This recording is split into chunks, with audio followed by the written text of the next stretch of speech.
my all-time favorite rivalries is with Michelangelo and Leonardo da Vinci. They had this such a heated rivalry because like Michelangelo was like, the best form of art expression is sculpting. Leonardo da Vinci is like, no, dude, it's painting, dumbass.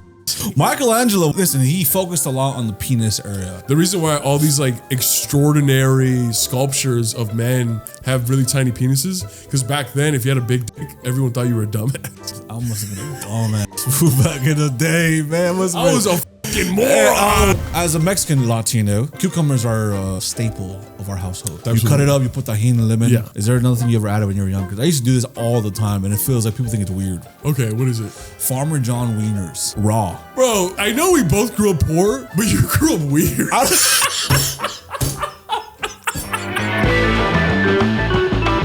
From Los Angeles, California, Melvin Diaz and Joe Romero. Come hang with the Soul Primos. What's up, cousins? Welcome back to another episode of Soul Primos. My name is Melvin Diaz. And I'm Joe Romero. And today, what are we talking about, bro? I can't even say the word. Rivalries. Rivalries. Rivalries. Rivalries. Rivalries. My ovaries. Rivalries. Are being rivaled by a man in front of you. Yeah, exactly. Yes, there's many types of fucking hell. There's many types of rivalries. Okay, say it with me. Rivalries. Well, English is not my first language. Well, that's one of our first rival right there. Joel and being literate. And the English every word is coming out wrong. Do you know what literate means? Yes, it means I am with literature in my hand, in my presence. There's literature around me. It's all around me. Look, it's never in you. I keep a French novel with me at all times. Whoa, that's so crazy. It's like literally a notepad that has 5 different languages. I'm getting evicted, man. And they put it in 5 different languages. No excuses. It's like get out in Mandarin. Because I've told them I don't speak it in like so many different languages. And then they start speaking Spanish. You're like, I don't speak it. And then they start speaking that. And then I'm like, and then you start doing sign language. You're like, and then they start doing it too. You're like, fuck. I don't know what to do. But there's a lot of there's a lot of different rivalries in history. Yeah, man. and your favorite is heated rivalry. Heated rivalries. You know what that is? What? You never heard? It's a show that's sweeping the nation right now. Oh no! I try to stay off television. What is heated rivalry? What is heated rivalry? Yes. Is a show that recently came out about 2 gentlemen that are sworn enemies on the hockey team on the hockey court. Yes. They play for different teams, and they're the best, and they constantly play against each other and fight against each other. Yeah. And then they end up making sweet love. That's why it's called heated rivalry. Okay. And that's your favorite? Not my kind of rivalry. I don't like it when you make up at the end of a rivalry, because I like it when 2 people or 2 organizations or 2 teams go head to head and they hate each other, they want to hurt each other, they want to take everything away from them. Yeah. Why do we love rivalry so much? I think it's just kind of like a human emotion where it's just like something or someone that is getting in the way of your goal, or you just can't stand, you despise them. And sometimes it makes you better. Sometimes it makes you worse. Yeah. I don't know, dude. Well, sometimes it can get very passionate. And then usually, like, for example, in sports, like let's say, for example, one of the biggest rivalries in the history of basketball are your very own Lakers versus my not own Celtics, right? Boston Celtics, yeah. Lakers, Celtics, that's like a rivalry as old as time. My personal attachment to it was the back-to-back 2008 when they won. They lost 2008. Celtics won 2008, 2009, 2010 were by the Lakers, right? Yes. And they won the 2010 game. Dude, motherfucking 7. Dude, look at you. I didn't look that up. I knew that from heart. Wow. And I can very well say the whole fucking team, man. I can say the Celtics team by heart and the Lakers team by fear. Look at you, dude. And I don't want to have to do it. I don't want to have to prove a point. Yeah. But that's one of the best rivalries, right? But in sports, I feel like, listen, like we've said before, when people don't like sports, especially if you're a guy, I feel like, not that that's a bad thing or a red flag, but I do feel there's something missing in you. I think it's like kind of, that's also a rivalry. That's kind of like jocks versus nerds. That's been a tale of the oldest time as well. Yeah. When someone tells me in this heated games that matter so much, Game 7, I just don't really care who wins. You know, I just want to watch a good game. Pick a side, motherfucker. Joel, that's literally you. That's literally you. We went to an NBA game once, and you were like, and I was like, yeah, Lakers, man. And the other guy was like, yo, no, I want the other team. And you were like, I swear to God, you got to be between us. And you're like, guys, it doesn't matter who wins. We lose. We lose. That's a fire bar, though. That's a fire fucking bar. That's a fire bar, dude. It was because he caught us off guard, and we were just like, dude, who invited Joel? Nobody. But when someone says that, are you kind of like concerned, like if shit got real? Yeah, this food's not gonna prepare to go to battle. And it's like when someone goes, and this isn't even a joke because I see it like kind of trending online, but I've actually fucking heard people in real life go, "Oh, go sports ball." Oh, that guy put a ball in the basket. Woo. And I'm just like, I just remember being like, I wanted to like physically harm that person. Not because I want to prove a point, but it's just like, bro, the pretentiousness is off the charts. It's actually disrespectful. Your pretentiousness, you know what I mean? Well, it's invading my personal peace. Oh yes, especially someone like you who is a athlete, heavy into basketball. When people say that your sport is child's play, it's they're just fucking they're playing with balls out here. Yeah. Really? Yeah, that's skill. It's same with you. It's like you're a fighter. You love the UFC. I'm not a fighter. And you know, we've had a friend that was just like, if I want to watch two guys kick each other in the calves, I'll tune into the UFC. Thank you very much. And it's just like, and then you get all pissed and you kick him in the calf, and then now you have that court date. Well, in typical fashion of every UFC fan understands my struggle. The difficulty of showing someone the sport is when you hype it up, and then you're like, hey, come over. And finally, they're like, all right, I'll come over. We'll watch this fight. And the first fight, the most anticipated fight, the fool's on the ground and is facing this fool's crotch, and they started like fucking grappling, and that happens every single fucking time. Yeah, and also in combat sports, speaking of rivalries, dude, Deontay Wilder, Ooh, fucking we were just talking Tyson motherfucking Fury, man. Yes, two humongous, ginormous, enormous motherfuckers, man. 6'5", 6'7", 6'9". Yeah, well, Deontay Wilder is 6'5", 6'6". Yeah. Tyson Fury is like 6'9". Yeah, dude. just ginormous guys. And the reason why I love that rivalry so much is that Tyson Fury, he's like this big white bald guy from what? He's like from Europe, like he's got like a British accent or something like that. What is he? He's a scout. No, he's not a scout. Gypsy. He's a gypsy king. Yeah, gypsy king. Yeah. And he won. He got to the top of the mountain of the heavyweights. He retired. He got so fat, and just he talks about it on a podcast. Like he wanted to end his life. He didn't care about anything anymore because nothing really interested in him because he already accomplished everything he ever wanted to do. Yeah. And then one day someone asked Deontay Wilder, "Do you think you're the greatest heavyweight of all time?" He's like, "Yeah, of course." And then the reporter was like, "What about Tyson Fury?" And he was like, "Oh, I'd beat the shit out of Tyson Fury. Like I'd make him my fucking. I would do this to him." Yeah. And Tyson Fury saw that video and immediately was like, he just rejoiced. He was like, "Oh my God, this is it." And he started training, lost all the weight, fought Deontay Wilder and won. Yeah. They fought 3 times, no? Fought 3 times. Dude, a trilogy. Yeah, a trilogy. And it's funny how that little comment made someone use that little comment, that doubt that someone had about themselves. Yeah. No, about him. And he's going to use that as just fuel for to come back. Because he was an alcoholic. He was massively overweight. He was going through depression. He was going through a very dark time, probably the lowest moment of his life. Yeah. And just having purpose where somebody was like, yeah, that was gone. That was fat. He's done. Yeah, he's out of here. He's old news. Yeah. I'm the new breed.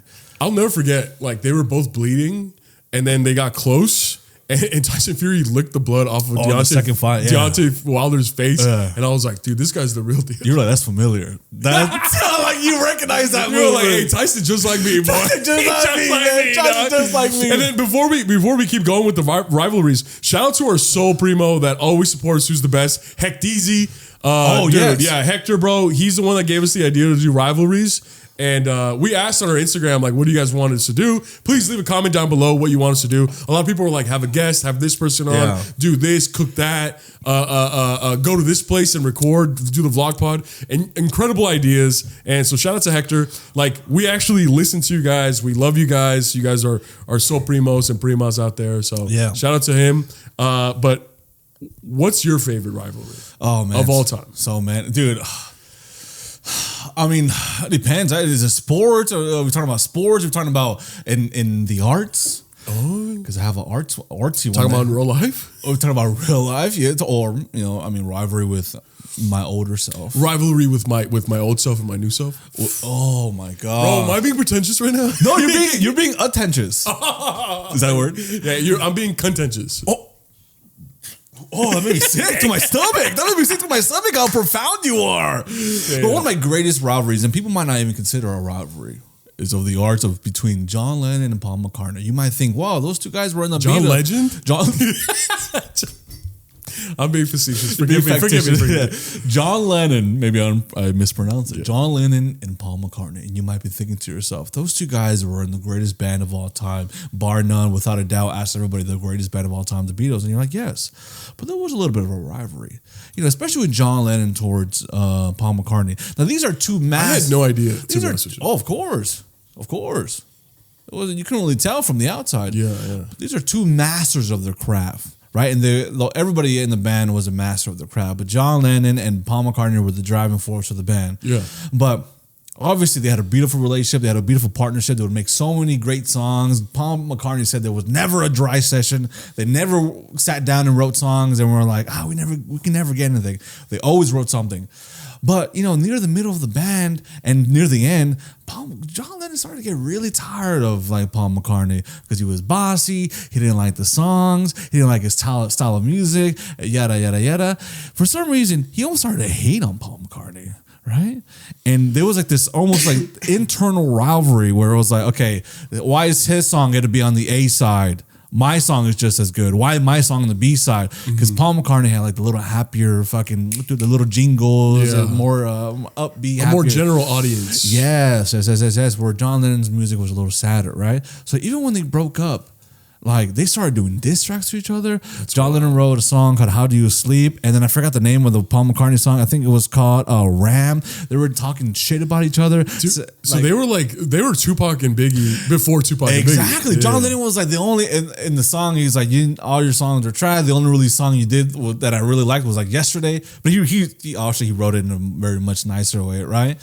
And he calls him a cunt in the fucking song, right? So he just started going fucking on interviews and being like, his songs are alright. He kind of started to really dislike him. And Paul McCartney is always the one taking the higher road at the time because Paul McCartney had the more bubbly persona, the nicer one. But for a whole decade, Paul McCartney was getting shit on by John Lennon. And it wasn't really it was going back and forth a little bit, but it was pretty much John Lennon driving everything. And he even took a break from music, and the only reason he came back was because he was in the back of a taxi. Yeah. This is how the story goes. He was in the back of a taxi, and he heard a jingle called "Coming Up" by Paul McCartney. He really liked the fucking beat, right? And then he asked the guy, who is this? And the guy was like, oh, it's Paul McCartney, your old friend, right? And it really bothered him so fucking much. It's almost like the Tyson Fury thing. Something fucking bothered him. It wasn't even and sometimes that's what it takes, dude. A little bit, some hate or something you dislike very strongly is the best feel. That's why with anything in life, I don't like this. I don't like this thing in my life. I don't know what's going on here. Use that dislike and disdain for something to drive you, right? It's very common, a lot of these greats, to use that as fuel, not just to let it be the reason they don't do what they want or be sad about this and this and that. I literally, you know what that reminds me of? Of course. One of my favorite rivalries, which got resolved in the end, but when it was happening, it was disgusting. Shaq and Kobe. Oh. Shaq and Kobe, those of you who don't know, it's the greatest 1-2 punch duo probably in any sport. They were incredible, but it was more than just basketball. It was kind of their personalities. They were two alpha dogs, but in a different way. Yeah. Kobe was in the gym for 10, 12 hours a day, while Shaq was just such a dominant force by himself. But then he would go do concerts and he would go to movie premieres. He would hang out with Mike Tyson and Tupac and shit like that. You know what I mean? He would go hang out with celebrities and shit and do music videos and rap battles and shit like that. And it would just irk Kobe so much that Shaq didn't put the work in, yet he was still considered the leader of the team. And people would always refer to Kobe as Robin to Shaq's Batman. And it would fucking eat him alive. And then it all came to a just disgusting culmination when Kobe got accused of sexual assault. So he was doing the court proceedings and everything, and he got caught saying in court or like to like the prosecutors and stuff like that, like, damn, like I should have just paid this girl fucking money just to hush up the way fucking Shaq does it. Oh, shit. That leaked. Reporters posted it everywhere, and Shaq was like, what? Why would you say that, bro? And then it turns out to be true. Shaq would just pay, he would sleep with women, cheat on his wife, and he would just pay them to just be quiet. Yeah. And Kobe basically dry snitched. Yeah. And like and then that happened, and they still had to play together, and they were still incredible. They were still so fucking good together. And then they started dissing each other. Shaq started being like, yeah, I don't really talk to Kobe. Kobe's just like, I don't talk to Shaq. Like, you know, he's like, he does his own thing. And Shaq's like, yeah, he does his own thing. He's kind of like, everyone loves me, but everyone always doesn't like Kobe. So what does that say about him? Mm-hmm. And Kobe's just like, well, you know, it'd be easy to just coast through life and not give a fuck about anything. Yeah. Like, they never talked to each other, but they would just talk in like news outlets and interviews and stuff like that. And then finally it was just so terrible. And then obviously Shaq got traded, and they didn't talk for like 10, 15 years. And they were always like sneak dissing each other. Shaq would be like, he would be at clubs and he'd be like, Kobe, how does my ass taste? Like, just like crazy shit. And then finally, like a year or two before Kobe passed, they sat down and they like, it was like an interview type of thing, but they like hashed it out and they cried and they were just like, yeah, dude, I love you, bro. I love you too, man. Like, we were kids back then because they were. Kobe like was like 24, 20, 23. Shaq was like 29, 30, 31. Yeah. And like, and it was just like, it was just so crazy. And then 2 years later, Kobe passed. Do you think Shaq would have been, I don't know, you think it would have helped him to train as much as fucking maybe Kobe wanted him to? Because some people like, they do what worked for them. When you're at that level, it's like, you know what kind of works for you. Like he might I think Shaq was just, before he played with Kobe, he already had 6 years of just pure dominance, and he was skinny Shaq in Orlando. Yeah, he was in fucking prime. And then he comes to LA, Los Angeles. He has such an incredible personality back then. Like, so the world just gobbled him up, and the world was just like, dude, come do this, be in movies, be in this, be in that. You know what I mean?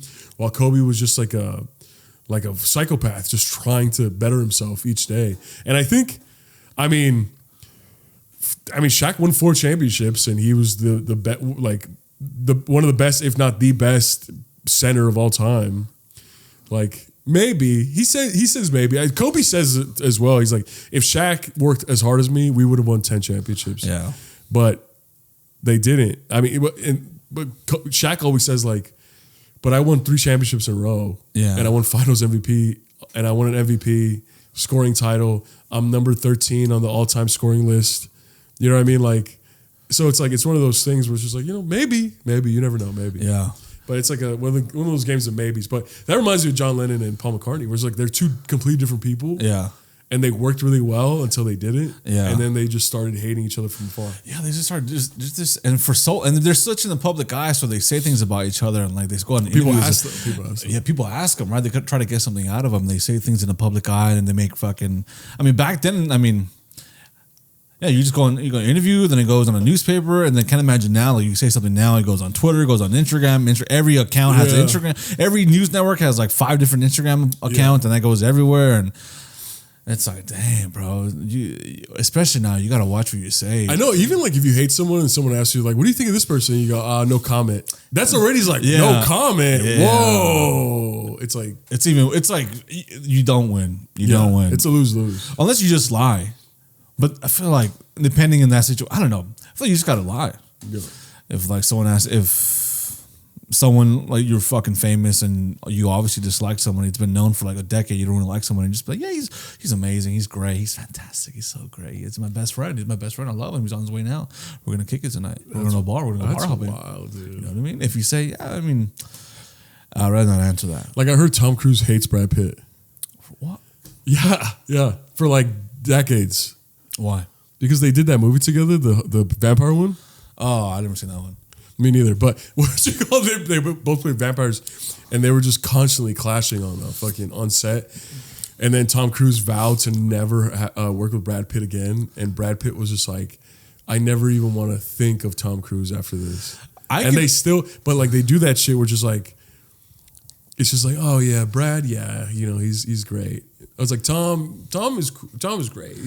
He's a Hollywood icon, you know, like, and it's like you could tell that they have like disdain for each other. I can see Brad Pitt just being chill on set, and then Tom Cruise wanting to do some gnarly shit, and maybe Brad's like, hey, you know, we're just and then Tom's like, well, this is why you won't ever be great. Yeah, and Brad's like, I'm Brad Pitt, and Tom's like, I'm Tom Cruise, and it's like, it's like it's everywhere. It's everywhere. Literally everywhere, dude. From fucking music to basketball, sports, boxing to fucking acting. It's everywhere. Obi-Wan, fucking Anakin Skywalker. It's always very hard. You always get hard talking about it. It's a heart. It's always it's a heart aching when heartbreaking. It's heartbreaking when the rivalry is between two brothers. Yeah, dude. You know, someone that was taken in as a child by Qui-Gon Jinn, and did Qui-Gon Jinn make a big mistake? What did he really see in? But when you think about it, he was still the chosen one. I think Qui-Gon didn't make a mistake. I think the Jedi Council made a mistake. Who are you looking at? You looking at Mace Windu? And Yoda. I don't grant you. You are a great Jedi, motherfucker, but I don't grant you the rank of Jedi Master. Yeah. What? This is a.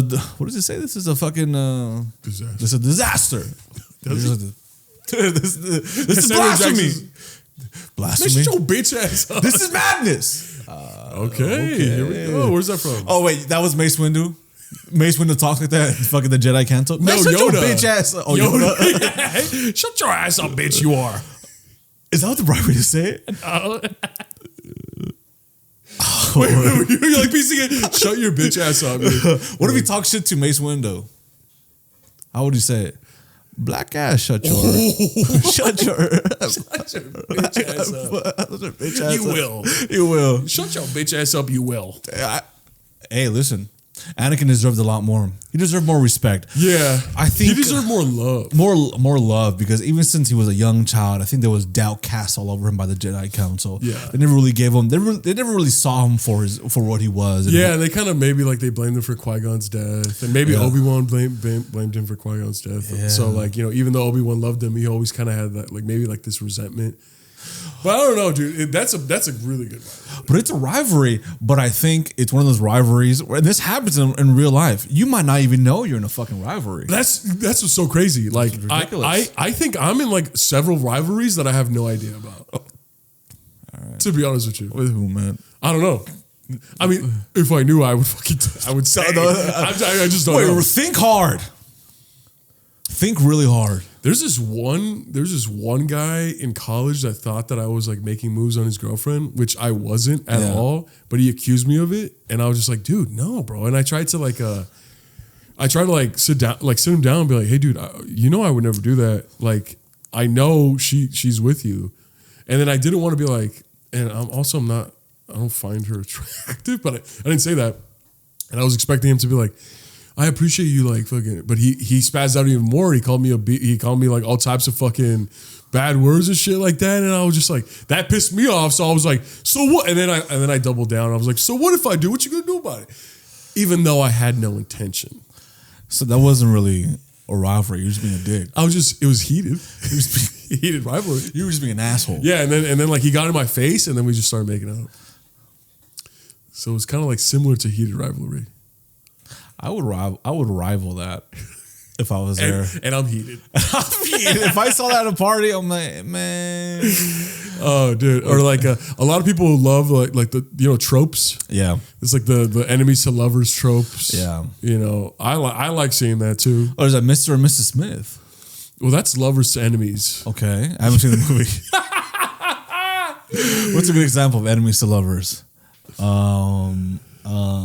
Enemies to lovers, dude. What is a good example? That's my life right there. Yeah, enemies to lovers. Every partner that I had, enemies to lovers. Well, let's put a pin on that. Hey, if you guys know an example to of the enemies to lovers trope, let us know in the comments, because we actually do like that trope. Yeah. But one of my all-time favorite favorite rivalries is front with Michelangelo and Leonardo da Vinci. Two of my favorite pioneers of art in the art world. Okay, you just looked it up on ChatGPT. You're like, who is Michelangelo and Leonardo DiCaprio? The fool from Revenant. God damn it, man. Leonardo da Vinci. Da Vinci, yes. Okay, Da Vinci Code. Ever heard of it? Yes, Nicolas Cage. Sistine Chapel. Ever heard of it? Have you seen it? I've seen it. In person? No, pictures. Oh. No shit. It's like the pyramids of Giza. Have you seen them? Wait, you went? No, I see them on my textbook. Online. Online. I saw it online. I saw a YouTube video. I feel like I was there. No, but they had I had no idea that they actually fucking lived at the same time, let alone knew of each other, because they're both such icons. Like you say, like your ChatGPT answer was like, oh, they're both pioneers of incredible art. But I had no idea, right? Because I love Michelangelo for like his all his like sculptures, and obviously the Sistine Chapel.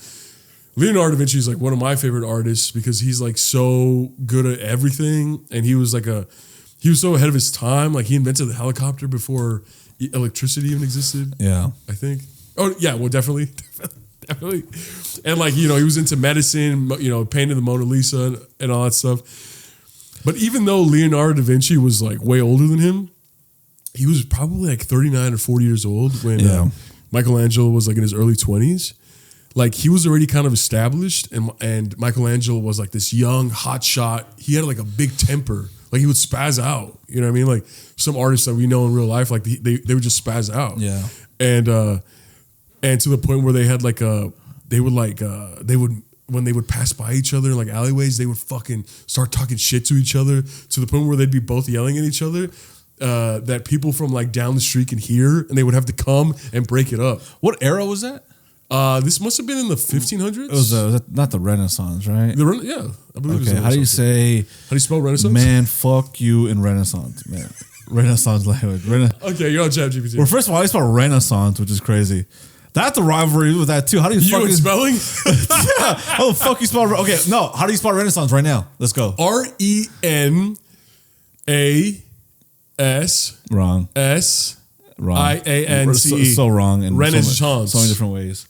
So if I was okay, if I was walking down the street, yes, and you're Leonardo, and I'm who? Oh, and you're Michelangelo. Michelangelo. Yeah, right? so we're walking, right? We're walking. Yeah. Sir, I bid thee go forth and fornicate thyself. You talking to me? Yes, good sir. Who? I'm sorry, I don't have change. No. I don't have change. Good sir, prithee, get thee hence and pleasure thyself most thoroughly. I'm sorry. I think maybe I might have like half my sandwich in my bag. If you're that hungry, I could give you that. I don't need your fucking sandwich, man. I'm trying to talk shit to you. It's 1500s. Oh, for sure. Well, who was her name? Lucifer. No, you're Michelangelo, right? Oh yeah, Michelangelo. Yeah. Yeah. Oh, you're Leonardo. You obviously know who I am because you're the guy with the fucking the thing that goes like that lives in the yeah, and the Mona Lisa and everything. Oh, first of all, I know Mona. She's a bitch. Why the fuck you drawing her? Yeah, I fucked her. Yeah. Oh, really? Yeah. You fucked Mona. Yes, I did fuck Mona. That's actually surprising. Why is that surprising? Because I think I've heard at the tavern people were telling me that you're kind of like, you're on the gayer side? Nah, well, I don't see. I mean, gay, straight, male, female. Oh, yeah, for sure. They can all get it. Yeah. Oh, very cool. Yeah, that's not the point. Hey, you know what? I'm actually super busy. Doing what? I don't know if you want we're going to the same bar right now. I don't know if you want like art classes or something like that. I just gotta pass by you real quick. I don't know if I can, if that's okay with you. Can I just have your autograph, man? I don't have a pen or anything. Or I would probably like draw something for you. Yeah, maybe I could teach you how to draw. No, teach me something, invent something for me right now, or just show me how to be a better artist because I'm struggling. Yeah, like I said, I don't have cash on me, so I don't know. You don't have a peso? No, what? We're not in Mexico. I'll take a peso. Oh, so you are. So I have. Yeah, so apparently Leonardo DiCaprio. Leonardo da Vinci was also, some might call him gay as well, homosexual. Let me look that up because I don't want to make sure this is this. Yeah, that's what I heard. But what you call it, they had this such a heated rivalry because like Michelangelo was like, the best form of art expression is sculpting. And Leonardo da Vinci is like, no, dude, it's fucking painting, dumbass. Well, we'll say Michelangelo was a great painter himself, man. Do not disrespect Michelangelo. He did some the Sistine Chapel. No, Leonardo. Michelangelo was for painting. I thought you were talking about. Oh, no, forgive me. Oh, here we go. Here we go. Are we gonna start a rivalry right now? Who's right? Who's wrong? Yeah. But Michelangelo was for painting. Leonardo DiCaprio was. Michelangelo was for sculpting. Leonardo da Vinci is for painting. Michelangelo would have those foods with the big old sculpts. Listen, he focused a lot on the penis area, on the body. So back then, the reason why all these like extraordinary sculptures of men have really tiny penises, because back then, if you had a big dick, everyone thought you were a dumbass. Everyone thought you were an idiot. So like in order to like really capture the essence of an incredible man, iconic man back then, they gave him little dicks to be like, dude, that's how you know he was smart and brilliant. I must have been a dumbass fool back in the day, man. I was a fucking moron. I was dummy. It was a dummy.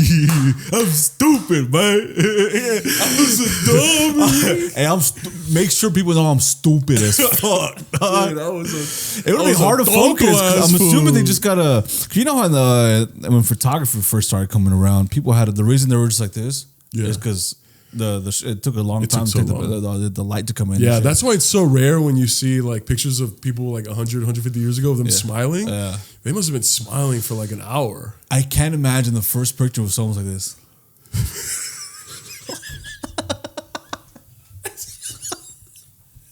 Someone in fucking 1903. Stop fighting here, bro. Fucking. What's that award you get? Nobel Peace? Not Nobel Peace Prize. Nobel Peace Prize. Nobel Peace Prize. The first man just be like. The photographer must have been stumped. Gosh, the photographer was just like, no way. No fucking way. Oh, hell no. And then the camera would explode because back then it would be like. And you would have to put the curtain over it. Oh, yeah. And like say 8x8. Yeah. Some white guy like a full-on tuxedo and like a fucking Abraham Lincoln hat, just like. I would be like, if you can't take a picture, just sculpt me, man. Make sure you get my dummy down there. Make sure you make me a dumbass, motherfucker. Dude, that's some freaky ass shit, back. I didn't know that, man. Yeah. So all these foods I saw at the Greek observatory, the Getty, they're all small dick, smart ass foods. Yeah. So like the sculpture of Alexander the Great, like they gave him a small dick because it was just like bro, that's how you know he was intelligent, a cunning warrior, and just a man of faith and a man of power. I wonder if that came out of someone being like, someone like, is this like, I want to show you something, right? It was like a powerful king with like a girl or something. I want to show you something. Just don't judge me. He's like, no, come on, you're a king. You're that dude, right? I'm just insecure. But no, it's okay. And he pulls his pants down, shows off his little pito, right? Yeah. Fully erect, couple of inches, man. Like 2 or 3. And he's like, what do you think? Do you like it? And the girl's like, I can't be honest because this food's going to kill me if I'm honest, right? Yeah, behead me. Wow. You know what they say about guys with small penises? What? They're geniuses. Me? And they're smart and they're kind. Smart and they're kind and they don't kill for no reason. But I thought women like big dicks. What? No, you know what they say about guys with big dicks? What? They're fucking dumb. They're boneheads. Wait, I'm not dumb. Yeah, exactly. Which is why you have a little pee-pee. And then the next day the king's like, I hereby decree little dicks are in. Right, half of the people are like, fuck, man. What the fuck? Half the people go like, have you seen Will Smith in Pursuit of Happiness? They're just like, oh, yeah. And this next chapter is called Happiness. Bro, we're joking around. That really feels like that's something that could have happened. Yeah, it must have been like Knowing guys? Yeah. Like an artist must have been like he must have been sculpting, or maybe like a sculptor sculpting like a powerful guy, and he's like, wait, my dick's not that small. Yeah. And it's just like I'm literally looking at it right now. Yeah. It's like, dude, my dick's not fucking small. Yeah. And then the sculptor's Michelangelo's probably like, oh, dude, like it's like a compliment, dude. Yeah. Like you're not a dumbass, right? No. Dude, if you were a dumbass, I'd give this big schlong because that means all you think about is just fucking. All you think about having sex every day with beautiful women. Yeah, you're a king. You don't have time. You got to worry about fucking invading this person, making money. Exactly. You have to worry about the economy, dude. You don't have time for nonsense like that. That's why I give you a small one. Like, whoa, thank you. He was like, whoa, well, please proceed. Thank you, Michelangelo. Thank you, Michelangelo. Appreciate you. I'm gonna hire you to do everybody on this team. Yeah, and then they get into the pose. Yeah, a dumbass pose, huh? Dude, I know. They're just like, oh yeah, it's usually like drapes on their arms, and they're just like this. What would you be holding? That's pretty hard, though. That's pretty cool. yeah. I'd be holding like a chalice full of red wine. Oh my God, a bottle of like fucking, what's the lowest quality whiskey that I know? Fuck it, you even have a bottle of Southern Comfort, man, or some shit. Yeah, Buffalo Trace. Is that Joel? I want to fucking one day go to the Getty and just like tell the dudes, hey, can I just like pretend to be a statue for a day? Oh yeah, it's Getty's a art museum here. They have a bunch of these naked fools and just be like this all day. Shit. But knowing me, I can't stay still. So I'm just wow, this one. Someone's like, dude, his dick's so small. I'm small. I'm a king. I'm cunning. I'm a king. I'm cunning. Wow. That was good, dude. That was a lot of good rivalries, bro. Dude, so many rivalries and really rivals what we think of rivalries now. Yeah. You think So Primos will ever have a rival? We have to get past 1,000 subscribers. We already did. Again. Oh, yeah. Again. And okay, again. One last one before we wrap up the rivalry section of this. There's two phrases that really hurt me when I was a young man. And I don't know which, they might have hurt me, they might have saved me. Two phrases that really meant a lot to me. Right? These phrases, the rivalry between these two phrases. She believes he lies, or realize. Which one is more damning? Which one is more profound? Because I feel like I got so many girls mad at me saying she believes he lies. And explain to people what it is. It's like the word she believes, but within that is he parentheses. Lies. He lies. And then girls will be like, what do you mean? Read it first. She believes. Now watch this. Parentheses. I lied. They're like, whoa. They're like, that's really clever. And you're like, yeah. Anyways, I kissed Veronica last night. I cheated. You didn't catch me red-handed, yes. Dude, we've actually gone out to dinner before, and you fucking write that on the check. Yeah. Well, that's for like tip. Like you for the like the receipt you have to tip. Yeah. You write she believes he lies, and then like you give it to the waitress, and then like 30 seconds later, you just hear in the back of the restaurant. Whoa. Yeah.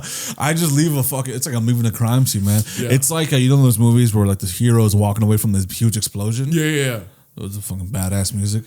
That's how I feel whenever I leave a note with like. Or it's like when you like those mystery movies where like they're trying to catch a killer, but he always leaves a signature. Oh, she believes he lies. That's your Joker card.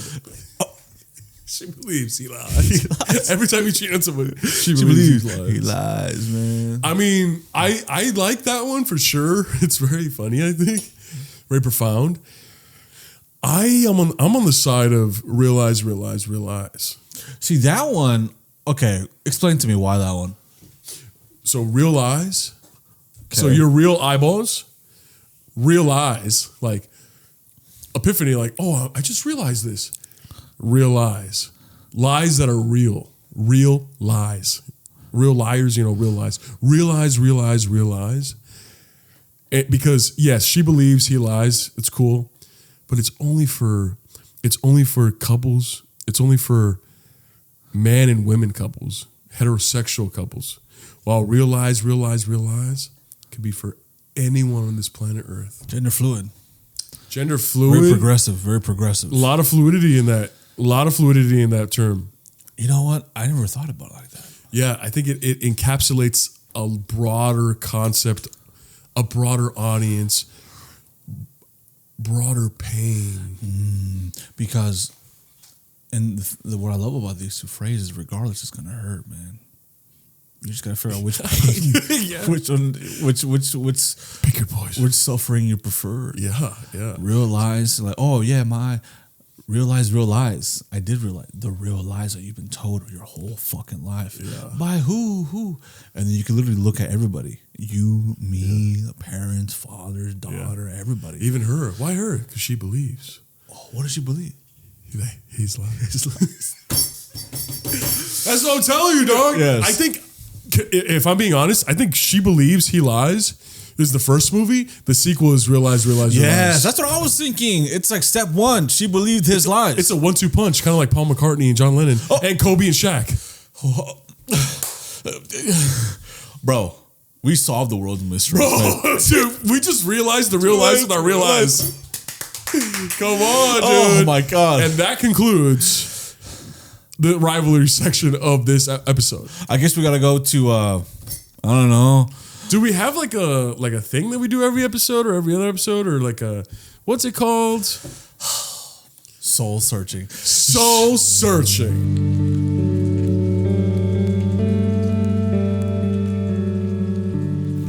Dude, I just realized your real eyes. That's a real lie. Oh shit, I use it against you, man. Soul searching. You're not ready for the heat of battle. Dude, she believes. And I lied. Yeah. Soul searching. That's where we ask our so primos and primas if there's something that they're struggling with, there's something that they want advice, something that they want to tell us. They want to tell us a secret, perhaps, because it's all anonymous. It's all anonymous. We have no idea who sends this in. We just know that it's a so prima or so prima, or so primo or so prima. And why don't we just go ahead and start off? Yeah, we don't know who you are. We have no idea who you guys are. Look, I don't know who you are, but I will find you. And we will hug you. Yes. Yeah. And that's not a lie. Yeah. That's the reality of the situation. That's reality. All right, let's start fucking soul searching, man. All right, this one's really, start with the heavy hitters. Okay. If you could eat one vegetable for the rest of your life, what would it be? Now, I think you don't eat vegetables, and I think you don't know what's a vegetable. Are you talking to me? Yes. What the fuck? And I will help you. A vegetable is a culinary term for any edible part of a herbaceous plant, such as roots, leaves, stems, bulbs, or flower. Broccoli, like carrots, spinach, celery, or onions. Now, do you eat any of those? Yes. And be honest. Yes. No real lie. He lied. She lied. I lied to you right now. I like onions. I like I definitely like broccoli with soy sauce. You know, beef and broccoli from any Chinese restaurant in America. I like I've been getting into asparagus recently. Well-seasoned asparagus. I like Caesar salads. Okay, but there's one you could eat for the rest of your life. What would it be? Ooh, I think I'm gonna have to go with. Oh my gosh, that's hard. Do you have one? Sweet potatoes. Okay, that's a cop out, dude. That's like saying, oh, French fries. Shut the fuck, man. Shut your bitch ass up, dude. What the fuck? Okay, what about That's such a cop That's out. no, bro. Sweet potato fries. Okay, is cucumber a fucking vegetable? Because I get told all the time that it's not, man. I get told all the time that it's not. No, you get told all the time. Why do you have so many cucumbers in your fucking room? Okay, because I'm a dummy, man. I got my fucking patent, Toby. Okay, look, I think a cucumber is a fucking vegetable. If it is a vegetable, then bro, I'm Mexican, It's baby. a fruit. No, it's not a fruit, man. You want me to look? I'm ChatGPT. I don't give a fuck. Is cucumber? Hell, Bro, that's what you want to eat every day. Is cucumber delicious? Hell no, man. Hell no. This is a little fucking sus, man. Is cucumber a vegetable? Short answer, it depends on you ass, motherfucker. Internet don't know. Internet don't even That just burned 2 gallons of water. No, bro, this is some food. I want the fucking AI, not some food working behind this, man. That's some AI. Well, it depends if you ask me tomorrow or all I know is like in the kitchen, cucumber is treated as a vegetable because it is not sweet and is used in salads. So is it now, motherfucker? A cucumber is a fruit, but it's treated like a vegetable? What the fuck is that, man? Okay, so if it's not... I'm my answer. Favorite vegetable? Carrots. I love carrots. I love baby carrots. I love carrots from the ground, from the dirt. I like carrot juice. Carrots are my favorite vegetable. I will say eating a baby carrot, dipping it in ranch. You paused a lot between eating a baby carrot. No. Dipping in your ranch. Eating a baby carrot, ranch. Depends who you ask. Depends on who you ask. Yeah, baby carrot and ranch, dude. It's like a unhealthy snack, but it's a vegetable. Yeah, like I'm not a big fan of cauliflower. Not the biggest fan. I feel like it's fake. I feel like it's not real. It's man-made. It's yes, and so is apparently broccoli. Apparently, yeah. Apparently broccoli. Like, hey man, don't be making fucking vegetables, man. Hey, but you know what else is man-made? Huh? You and me. Are we? We're made by man. Woman. Oh, you called God a man. It could be a woman. It could be a woman. Yeah. Well, technically, our parents made us. Yes. Our parents' Yes. bodies made us. Yeah. So I guess half man-made. So I'm I'm half man, half woman. Whoa! Did Joe just become gender fluid? Right before your eyes? Whoa! I kind of want to suck a cock and a pussy. Yo, pause! Yo! Dude, resume. That's your favorite thing. Oh, okay. So answer the question so you can move on. Carrot. And then Cucumber. I can't believe you said sweet potato. Bitch. Fuck you, dog. Number one from In-N-Out. Cheeseburger with onions. Jack Spicy Chicken. What's your favorite fucking vegetable? Onion rings. Onion rings. a double from In-N-Out. What the fuck what's is the my? Did I next say anything yet? What's the next one? Okay. Before we move on, real quick, you like cucumbers. Don't worry if it's a vegetable or not. Yes. Cucumbers, right? You're Latino. Can I say that? Yes. Is that a hot take? Yeah. You are Latino. Yes. And I know people get mad, because we say Latino. I've heard in the comments like, why don't you guys say Latino? Well, I think we say both. Yeah, because sometimes if I'm saying, "Hi, you're Latino," it takes effort to be like Latino. Yeah. But anyways, regardless. So as a Mexican Latino, cucumbers are a staple of our household. Yes, absolutely. You cut it up, you put tahini and lemon. Yeah. Now, let me ask you this. Did you ever add another food item to that dish, to that snack? With cucumber? Yeah. Not your question either. What's it called? Rábanos? What are they called in English? Wrong answer. Okay, wrong answer. Okay. Keep going. Let me see if we get close. Something else that you slice and put on there. Another like a full long, food item. That you slice and put on cucumber? Yeah. Like you mix it in a bowl, you know how you mix it with lemon, tahini, and all that shit, with lime and tahini or whatever. Is there another thing you ever added when you were young? Because I used to do this all the time and it feels like people think it's weird. Okay, what is it? Farmer John wieners. Raw. Right? I thought you were talking about another fucking vegetable. I said food item, man. So you get turned on by the cucumber and you, as a kid, you go, how do I make this even more erotic? Let me add some sausage. Not a sausage, a wiener, man. What? Farmer John wieners. Farmer John? Not a sausage, not a hot dog, not a thick ass And one. is Farmer John a real person? John, not. You think you never heard? You don't know who Farmer John is? Huh? No. Are you serious? No, I never met that man. I don't know. I've never met that man in my life. It's a brand for wieners, man. So you diced up a little wiener. wieners. It's like with huevos con wiener. You ever had that? Yes. Those little wieners, I dice it up with my cucumbers. I put tahini, lemon, tapatio, and a bunch of more lemon. You mix it up, and that's the fucking dinner, baby. A bunch of wieners, raw. Keep them raw. Okay, all right. Now that you explained it, I think everyone is right when they told you that shit's fucking weird. I've never heard of that. It makes even more sense. Oh shit! I looked at raw wieners. A bunch of fucking dicks came up. You look like John's wiener. No, look at these wieners. Yes, I know those. So I would have cut those up and put them on my fucking sausage. They were sausages. No, they're wieners. Oh, yeah, they're sausages. Because if someone's listening to us on Spotify, look at these wieners. I'm like, yes, I know those. Dude, look at this. You know those guys' wiener. Johnny Sins wiener. Dude, you never had that? I've had those. I've had cucumber. I've never combined the two. I think that's a little weird. Oh, okay. I'm sorry that has struggle meals like this. A wiener with a piece of bread. Yeah, I've had that. Okay. What a cup of noodles? course. Maruchan. Yes, of course. Okay. Murachan, yeah. Murachan, Maruchan, yes. Okay, that's all I want to say. You know, the wieners was a big part of my life. But combining them with cucumbers, I think that's a little bit out there.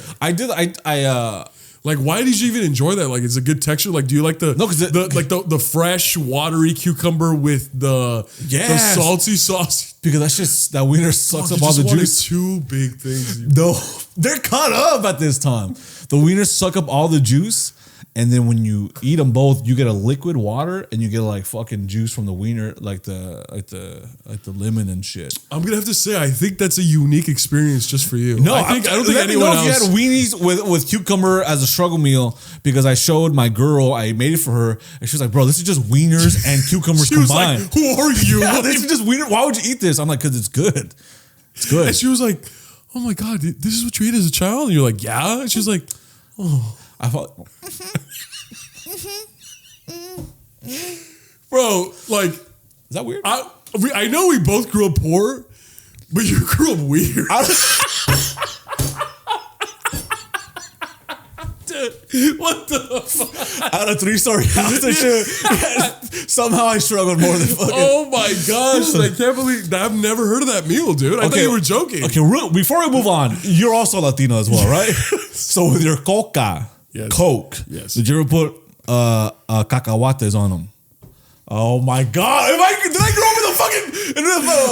Okay, I just don't like how you said cacahuates. They're cacahuates. Why'd you go cacahuates? So we can go viral, man.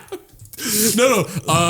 What you call? I've never done that, but I heard. I've seen people do it. I know that that's a thing. It's really good. It's really good. But I am aware that thing exists. I've never heard anyone put diced up wieners with diced up cucumbers and mixed them in a bowl and just ate them like cereal. I've never heard that. Well, because you never fucking live, man. Listen, you get a fork. You get the little slice of wiener. You put it all the way to the tip of the fork. Then you get a cucumber. You all the way to the tip, then you get another fucking wiener, then another fucking cucumber. So you have like it's like a shish kebab. Skewer, yeah. It's like a skewer, yeah. The skewer. Hey, there you go. There's a fucking free meal right there. There's a fucking hack. Hey, next Cooking with So Primos episode. How are we gonna do that shit? I gotta show you that shit. I don't know why. I just remember like cooking the pepino, and I'm like, well, similar size. Maybe something else is similar. Yeah. Well, you were talking about baby carrots. Next thing. Okay, really important questions being asked right here. Y'all think beating your meat can actually prevent you from getting into trouble or doing something you later regret? Yeah. Yeah. What the fuck? Yeah. It's like proven. It's like scientifically proven. Yeah, like you must be younger because everybody knows like, do I really want to hang out with this girl? And then you, I don't want to say beat your meat, maybe self-pleasure. Self-pleasure. Release the seam. Release the demon. A demon, right? Yeah. The demon semen. Release that shit into the air like a pirate. Yeah. And then if you still feel like, I want to hang out with this girl, then you probably like her, man. Exactly. And it's just like, I think as a man, we've all been in situations. I know a lot of men are getting into the situations that go against their gut instincts just because they want to accomplish something, and then they get themselves into trouble or something like that. It's like, if you perhaps explore the self relief that you can provide yourself in your room or the bathroom or something like that, it could help you in the long run, I think. I think so too, man. Yeah. I think beating your meat, and that sounds very graphic, it sounds very disgusting, it sounds very immature to say it like that, but I feel like it can lead to just some clarity, mental clarity sometimes. Mental clarity for sure. Sometimes your mind can be a little foggy, and sometimes you are aroused, and that's normal to say. Sometimes you are aroused, and you're trying to move on through your day. You're just like, okay, I want to focus, but my blood is shooting all over down. Hey, if you think that we're being immature and we're being silly, have you ever been home and you're like, you know what? I need to open up a window. There's kind of stuff in here. Yeah. Same thing. Yeah. It's the exact same thing. That same process of like, ooh, it's getting stuff in here. I'm not really, I don't know how to feel. Let me just open up a window, get some fresh air. Open up the window, release, and have fresh air enter. It's the same concept, guys. Yeah, exactly. Are we spitting? Guys, I feel like... I can't believe you eat wheat, salchichas, and cucumber, dog. I feel like you just never lived. I think you live too much. Paul, Come on, man. Yeah, hopefully you answer that question. Hopefully it makes sense. Right. Okay, what's up, Primos? I need some advice with staying locked in. I've been studying for my IT certification and have been distracted a lot lately, whether it's my phone, family gatherings, or even just being a dad and a husband. My goal is to finish my certification by the end of this year, but I hate leaving my daughter alone for too long because I'm trying to study or even watch a movie with my wife. I work from 5 a.m. to 2 a.m. and study from 4 p.m. to 10 p.m. Jesus Christ, be easy on yourself, big dog. Oh my God. Yeah. And occasionally sidetrack throughout the evening to be with my daughter or wife. But lately, I feel like I'm not putting in as much effort as I was in the beginning. My whole weekdays are typically scheduled the same. Most of my free time is just the weekends, unless we don't have anything planned, that I'll just pump out some extra hours of studying. None of my family know that I am studying for certification, since I am so blessed to have envious family members. I hate to see others do anything that could potentially be better. Quote unquote blessed. Yes. So he's blessed to have envious family members. I hate to see others do anything that could potentially be better than them. Any tip how you guys might go about this? Well, I definitely feel you on like the envious like family stuff, because I hear that all the time. Sometimes the most toxic people in your life are your family. Yeah. You know, and it's like the age-old quote where it's just like people want to see you do good, but not better than them. Yeah. I think as far as locking in, I think Joel could have better advice on that. My advice would probably be like, it sounds like your wife and your daughter are your world. If I were you, I would probably try to combine that and your studying. You know what I mean? Like, instead of like putting down your studying and then going to hang out with your wife or going to spend time with your daughter, which is awesome. You should do that. You should definitely do that for the rest of your life. You know, you should definitely prioritize that. But like, combine it. You know what I mean? Maybe make a game out of it, or maybe have your daughter read a book while you study, but you guys are in the same room and you guys bake cookies and make hot chocolate before that study session. And then, you know, that way you spend time together. And then it was just like, okay, now that we baked cookies and had like coffee or whatever, I'm going to go study real quick at the dinner table. And you're going to be on the couch 5 feet away from me reading this book. You should still kind of have that like quality time. It'll feel good because both of you guys are working towards something. Both of you guys are doing something that's positive for each other. And you're still together. Same with your wife. Like, you know, It's just like, hey, like, babe, let's cook, and like, you know, do you want to get a certification on something? You know, like, do you want to get a degree? You want to get associates or something like that? Maybe we can like work together. You know what I'm saying? Like, and just combine those two worlds. Maybe not all the time, but enough for your wife and your daughter not to feel isolated, and especially for you to not feel guilty for trying to better your life because you're not spending time with them. Yeah. I mean, you're saying you're working from 5 a.m. to 2 p.m. and then studying from 4 p.m. to 2 p.m. and occasionally sidetrack throughout the evening. I just want to say, bro, you're doing great. You're doing fantastic. You're doing awesome, bro. It's extremely hard, especially when you're a dad, you're a husband, you have family gatherings, work obligations, and you're working that much to better your life and your future. It can be very, very hard. It seems like you're doing the best you can, though. I would say, man, I was to say that I know you don't. Okay, so you said you don't want to leave. You feel guilty for leaving your daughter alone for too long, or like studying and not being able to watch the movie with your wife. You know, I think as long as you're making an effort, that's all that counts. Because sometimes there isn't going to be a good balance, especially like there's always going to be some sort of sacrifice. Yeah. If you really need to lock in and get like focus on your study, sometimes like you gotta just like I have to focus. I have to focus on my study.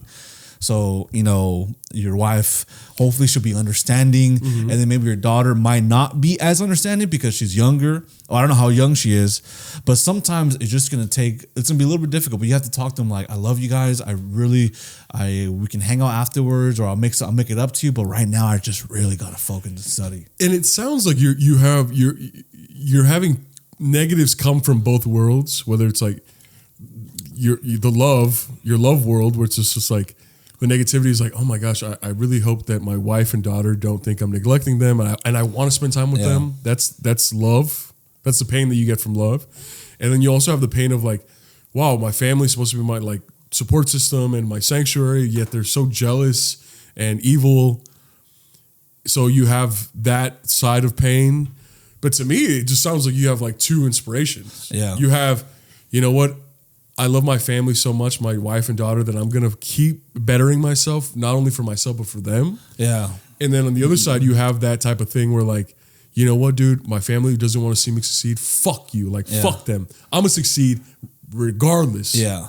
So you kind of have two wells to get energy from. Yeah. And I think that's the positive side of that hardship is like you can look at it as like, oh fuck, I have two hardships, but you go, you know what, I have two wells that I can dip anytime. You know, if you start feeling sad about missing time with your family, you could be like, you know what, I'm doing this so I can not be like my other family. Yeah. You can use that spot. You know, we talked about earlier in the episode where people use that negative energy and they turn it into a positive. And then when you start getting too down on the family that betrayed you, you could always be like, you know what, at least I still have my world, my wife and my daughter. Yeah. So it's like I think you're golden right now. Yeah. I would say one more thing on top of that. Just make sure, like, let's say like you haven't been able to hang out with your daughter, like take her somewhere nice, or your wife, you haven't been able to watch a movie for like a couple of days, you've been working and studying so long. Just make sure when you do have that time with them, make sure you put the phone down, make sure you put the laptop away or put the books away. Make sure when it's family time, it's all family time. It's all family time. Because, you know, and they'll feel it. You know, they'll feel it if you're all there. Sometimes like people would just be with their families, even though they're busy, they'll be on their phone or still kind of like worried about some other shit. And then it kind of takes away from the time that you're supposed to be spending with your family, the meaningful time. So make sure when you're with them, you're all the way with them, hanging out, you're attentive, you're just being a great dad and great husband and great father. And then also just remember, like when it's time to like focus on your study, just communicate with them like, hey, I can't really work, you know, maybe we can't go out tonight because I have to really study. I have a big test tomorrow, but I promise you'll make it up to you tomorrow, or we'll go out tomorrow instead. I just really got to focus and I love you so much. You know what I mean? It's all about communicating at the end of the day. And I feel like if you have a supportive family, they will understand, because like I said, sometimes it's when you try to balance everything, there's really something's always going to kind of like suffer. Not in a bad way, just like it's never going to be completely balanced. You might be able to do more family time, and you realize, oh, I'm not studying enough. Then you got to study, and then you got to study more, and then you realize your family time is not going. So it's always going up and down. You just got to find, you know, you just got to be attentive and make sure you have everything on check and shit. You're doing good, man. I think you're doing great. Yeah, thanks for asking us that. All right, how do I convince my stupid ass motherfucking dumbass friend to leave her no good for nothing drug addict boyfriend? Ooh. Whoa. You know what, dude?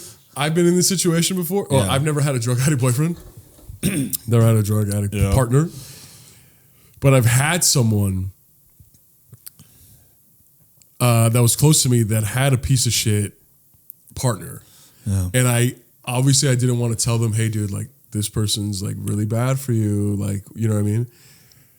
So what I did was I told them that I was dating someone, and literally everything that their partner did to them, I told my friend, yeah, and you'll never guess, my partner did this to me, and did this to me, and did that to me. Basically, kind of like mirroring all the bad shit that their partner's doing, and immediately they were like, that's not okay. My friend was like, that's not okay. Like, they should not be doing that. And I was like, really? You think so? Am I overreacting? They're like, no, you're not overreacting.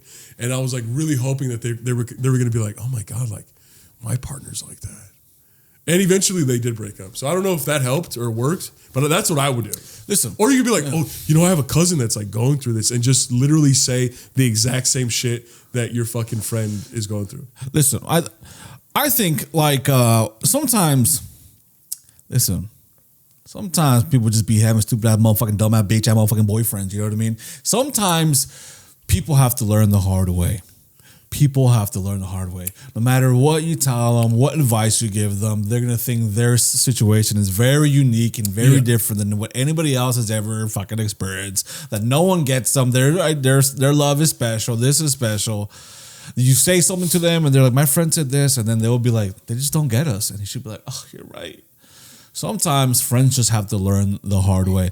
So you can try all you fucking want, but sometimes at the end, sometimes it might just be hurting you, because you just get so upset and hurt that you're watching your friend be fucking played or being fucking hurt all the time, or maybe getting cheated on, or having to deal with like having a shitty boyfriend that's on drugs.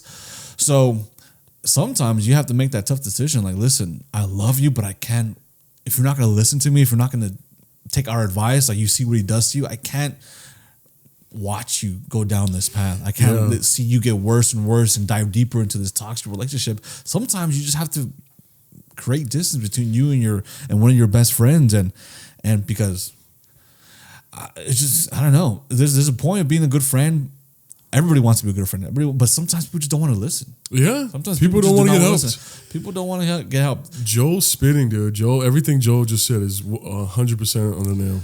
And it hurts because sometimes it's not the answer that people want, but you got to protect yourself too, man. Yeah, no, he literally, yeah, I agree with you 100%. And I think that's our mutual answer. Did I spit? I fear you did. Infidelity while married with kids. Thoughts from female and male perspective as a cheater or a cheatee? Question mark. Wait, cheatees, you got cheated on? Yeah. Okay. Yeah. Because the cheater is the. Which one are you? You don't have to answer that question. Is it over? Is it over? What do you do when your kids blame you for divorcing? Oh, I thought I was gonna say, what do you do when your kid cheats on you? Infidelity while married with kids. Thoughts from male. I would think listen, I don't have kids. I don't have my own kids. I'm not married with kids. I've never cheated while being married with kids, so it's a tough situation. But I have seen people that cheat with kids, and in my experience, they divorced, right?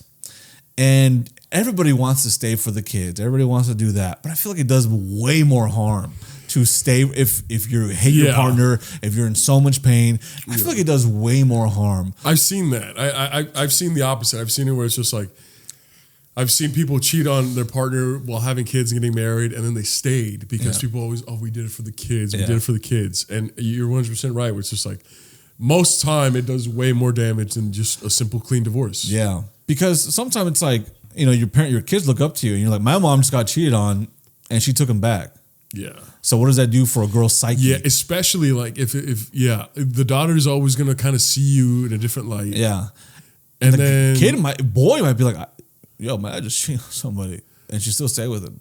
He might even be a cheater. He might become a cheater too, because it's just like, what are my dad didn't really face any consequences. Yeah. You know what I mean? Yeah. But I feel like if you divorce, you can explain to what happened to your kids, and they're gonna dislike the dad for a while, but hopefully you guys can still establish a meaningful and healthy relationship. Co-parenting. Everybody feels like sometimes, like, I've met enough parents that are like, he's so cool. Like, they didn't work out. He's dope. Like, he's nice. He helps out. Yeah. We help out each other out. We're good. I think it's no easy answer. No. Which is like, even if you weren't married with children, maybe if you were just boyfriend and girlfriend or significant others, I think whatever you would do, there's no easy answer, right? In any level of a relationship and marriage.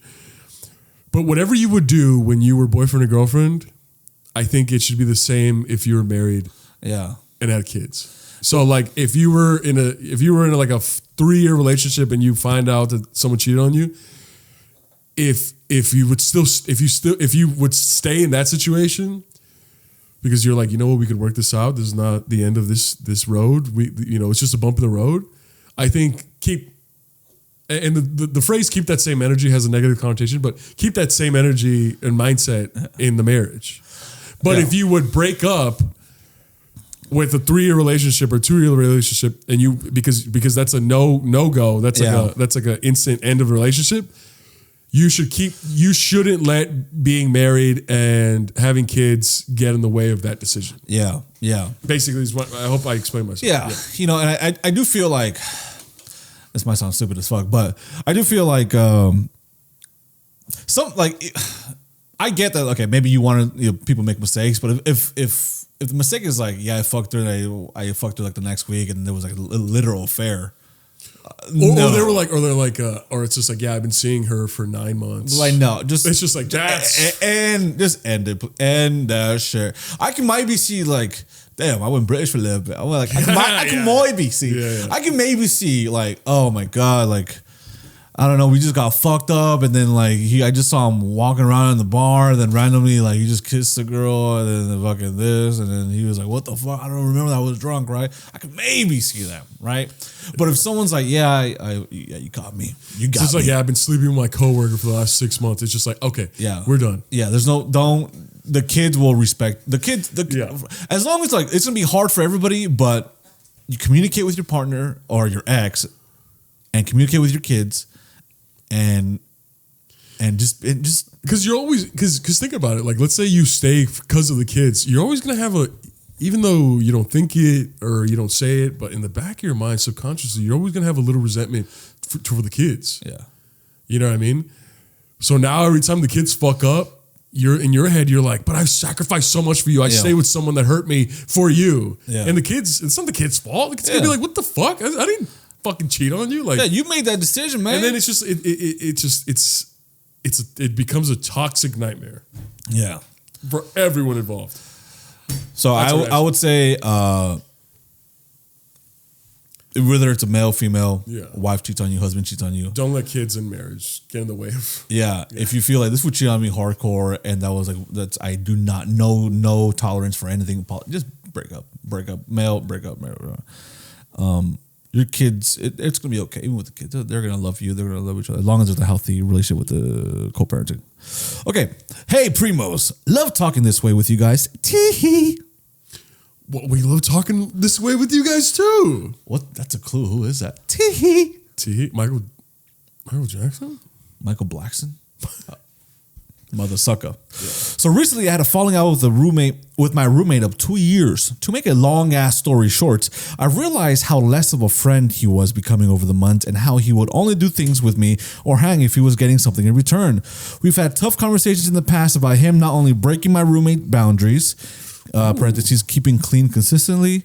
He hasn't cleaned the bathroom in months, y'all. Okay, that's something I don't clean my restroom, and my girlfriend gets mad at me, and she talks about that. If we move in, I'm gonna be pissed.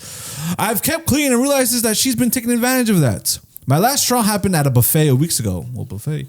My boyfriend and I decided to let her tag along since she didn't have dinner either. But the entire time we were there, she was flaunting her biggest jokes and her whimsical personality to get the attention of another gay couple in the booth behind us while asking me questions about my workday and not making any eye contact. Primos, y'all don't understand how creeped out I felt when I felt like a prop in her life, her story. It got exhausting and I told her I can't be friends no more. Of course, she didn't understand when I explained where she hurt me multiple times, even after addressing situations, and she still didn't get it. Then I found out she's been twisting stories about me behind my back and telling people we both know how much of a perfect victim she is. I'm disgusted by her and a tiny bit by me because I didn't see this behavior sooner. Maybe she was a typo. But anyways, I'm moving out soon and can't wait to get her out of my life. So I asked, should I send all my video and audio evidence of how narcissistic my roommate is to closer friends for revenge? Video of moldy food in the fridge being left for weeks, audio recording of me confronting her about her behavior. So, nasty ass motherfucking roommate, right? Once. Yeah. And he was he shit up the place a lot. And he farted and he took over. We're supposed to split the building in half. But he had it was a 2-bedroom, 2-bath. He had his room, but his whole office space was the living room. So I had my room, and you remember going to my room, and we had a previous podcast there. And then it took me a couple months to be like, wait, we're paying the same, but why is his office in the middle?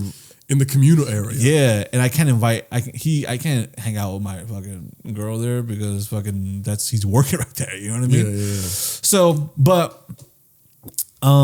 he, and no disrespect, but he was kind of a dirtier person. He had jewel pods everywhere, jewel pods all over the floor. For a while, he wanted to collect like those plastic bottles or like the cans, the soda cans. So he put those bags inside the fridge. It's not the fridge, in the kitchen, right? Yeah. So they stacked up in the kitchen, right? There was stains all over the place, stains all over the carpet from the living room. I remember one time I came over and you guys had just killed like 1,000 flies. Oh yeah. I will say the it wasn't the best apartment. Yeah. I will say, but also he didn't make it better because he was always leaving shit all over the floor. Everything was just grimy, right? And I liked your apartment. Yeah, but you always said people live here. Oh yeah, I was being facetious. But you were being facetious. I couldn't believe that people live there. You know what I mean? So I don't know how much it seems like you guys shared a lot, right? More than maybe me and this person. Yeah, I think what really captured my attention with your story is that when you were saying that you guys went out to dinner and she wasn't even making eye contact. She was kind of like she was using you as a prop. You said, I've been around people like quote unquote friends or acquaintances that are like that. Like, you ever been to a party, especially like a Hollywood party, and you're talking to someone and you're like, yeah, so what do you do? And they're just like, oh, they're like looking over your shoulder to see anyone better to talk to. Have you ever experienced that? Yeah. Yeah, I hate that shit, bro. Because I'm like, when I'm talking to someone, bro, I'm locked into whatever you're talking about. Yeah. Or whatever the conversation that we're doing. But so when someone's just like, like, all right, bro. Like, you know what I mean? It's just like, it's so disrespectful. And I've had friends like that, kind of like they kind of, I would link up with them to hang out, but they would link up just to have someone there at the party or the bar with them. Yeah. So they can go meet people. You get what I'm saying? Like, see, now. and you've accused me of that. Oh, yeah. Because every time we go to a party, you're like, skedaddle. Yeah, you're like, all right, bro, thanks for the ride. Yeah, take me home in 2 hours, right? Yeah, no, or I'm just like, just drop me off like a block away. I don't want people to, I want people to think that we came separate cars. Yeah, and it We hurts had me. a friend that did that to you. Yeah, it hurts me It's fucked up, it hurts me a lot. I will say, man, I don't have friends like this anymore. My circle my circle is a lot smaller. But listen, I would just say, man, cut the motherfucker off and move on, man. I think there's people that love to hold on to people that do not serve them in their life. Yeah. People love holding on to friendships a lot longer than they should. And they say, I've known them for this long. I've known them for this reason. We met at this time. Doesn't fucking matter. If someone's being a dick and asshole and it's a like a part of who they are, they're just becoming dicks and assholes. Yeah. Just cut them off, man. And don't feel any regret or don't doubt yourself. Just cut them the fuck off. I have a couple of friends who hang on to friendships forever. And all they do is complain about these people. After a while, it's like, are you going to do something or not? Because you have control of this. Why are you still hanging out with her and kicking with this fool if you're complaining every single time because they did this, they did that? Oh, she made a fool out of me. She talked shit to me behind my back. It's kind of like very similar to this. Cut that motherfucker off. Especially if she's like your roommate or they're your roommate. It's like your home's supposed to be your sanctuary, your safe space. Yeah. If you want it clean, it should be clean. If you don't want it clean, it should be clean. And it's just like, especially if a space is communal. I'd get it if their room was dirty. It's their fucking room. They could do whatever they want. But if you guys share a bathroom or you guys share the kitchen, it's just common decency, I think. Yeah, especially if you have a partner and you still invite your roommate to be like, come hang out with us, man. Come on. Yeah. And they like it could be like Friends or How I Met Your Mother. Like it could be like something out of a TV show. It could be having roommates. From what my experience and the experiences I've seen and I've heard. Having a roommate seems like it's either the most fun fucking thing or the worst. Yeah. Like it's almost like never in between. I've only had a room. I never want another roommate. Yeah, I've had a roommate once and it was awesome, but like when it got bad, it was bad, but when it was good, it was good. Yeah. And also I have friends that were like, I had like 4 friends that were all roommates at the same time. And like, I was like, how is it? And they were like, dude, it's kind of cool because like you get, you live your life and then you get home from work or wherever, and then your friends are just chilling on the couch. It's just like, whoa, it's like every day, they were like every night and day was like a kickback. That's pretty cool. Or it's just like, if you're like, if I was, if they're like watching TV, just chilling, and then the other roommate comes out all dressed like, hey guys, I got invited to a party. You guys want to come? It's just like, oh yeah, dude. You know what I mean? Like that type of shit. And literally I would hang out with them and that's how it was. You know what I mean? Like I would be linking up with them and then we're kind of pre-gaming in the kitchen and then the other homie comes from work. They're like, what you doing? And he's like, nothing. I have nothing planned. It's like, bro, we got invited to this place. We're going to the bar. Are we going to this place? You want to come? Yeah, give me 20 minutes. And we would be pre-gaming while they're taking a shower, getting ready. And it was cool. I was kind of like, it was 4 of them. And I was kind of like like Power Rangers. Yeah. It's like the core group, and then the Green Ranger comes out every now and then and kicks ass and then leaves. I was kind of like the Green Ranger of the group. It was fucking cool, dude. I don't think I've ever had that many friends, man. Okay. All right, yeah, like, very cool. two or three friends are just like, hey, let's all. But just imagine that type of shit, bro. Oh, beautiful. You know what I mean? Like you're just like chilling, watching Netflix, kind of bored. It's like, bro, dude, I got invited to this event. You want to come? Hell yeah, give me 10 minutes. I used to do that when I wasn't the roommate. I wasn't the roommate. I would just go over to their house a lot. Yeah. But then I was a lot younger and a lot cooler. So the final thing. So she sent all the video and audio evidence to her closest friends for revenge. I don't think you should. Wait, like, I mean, if you want to, because it's like, what, like, wait, to your roommate's closest friends? Yeah, to roommates. Yeah. Oh no, don't do that. Because they're not. If they're your roommate's closest friends, they're not your friends. And it's just like it's better to just have a clean slate. Just move on. Just move on and just forget about it. That's that would be my advice. Yeah. Because it's like you never know, like you never know what other negativity that could bring back to you. Yeah, just send it to us and then we'll decide if Send it to us. We'll probably put it in an episode and we'll decide if it should be sent or not. Yeah. But just send it to us. You know what I'm saying? But thank you for asking that. But best of luck. Best of luck, man. The cleaning the bathroom thing is a big deal for a woman. I heard, yeah, apparently. Yeah. So you want to move in whenever you move with your partner. Yeah. Make sure you clean that restroom. Yeah. Because it will get on your ass. Yeah. And the kitchen. Yeah. And the living room. They get upset if you dirty up the living room too. Yeah, and they get upset if you dirty up the hallway. They get upset if you dirty up the front yard as well. Sometimes I feel like they get upset if you just live there. Yeah. Sometimes I think they don't even like me. Yeah. Sometimes the bed's a mess. I just woke up. Yeah. Oh, why is the clothes on the floor? I just showered. Yeah. And there's toilet paper on the They're floor. like, why is there dishes in the sink? And then you're about to eat dinner and you're like, because I just cooked. Yeah. Why is there tapatio everywhere? Why is there wieners everywhere? Because I'm about to make my famous dish.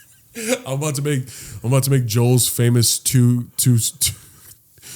schlong dish. Vegetable dish. Yeah, Q wiener. Cum wiener.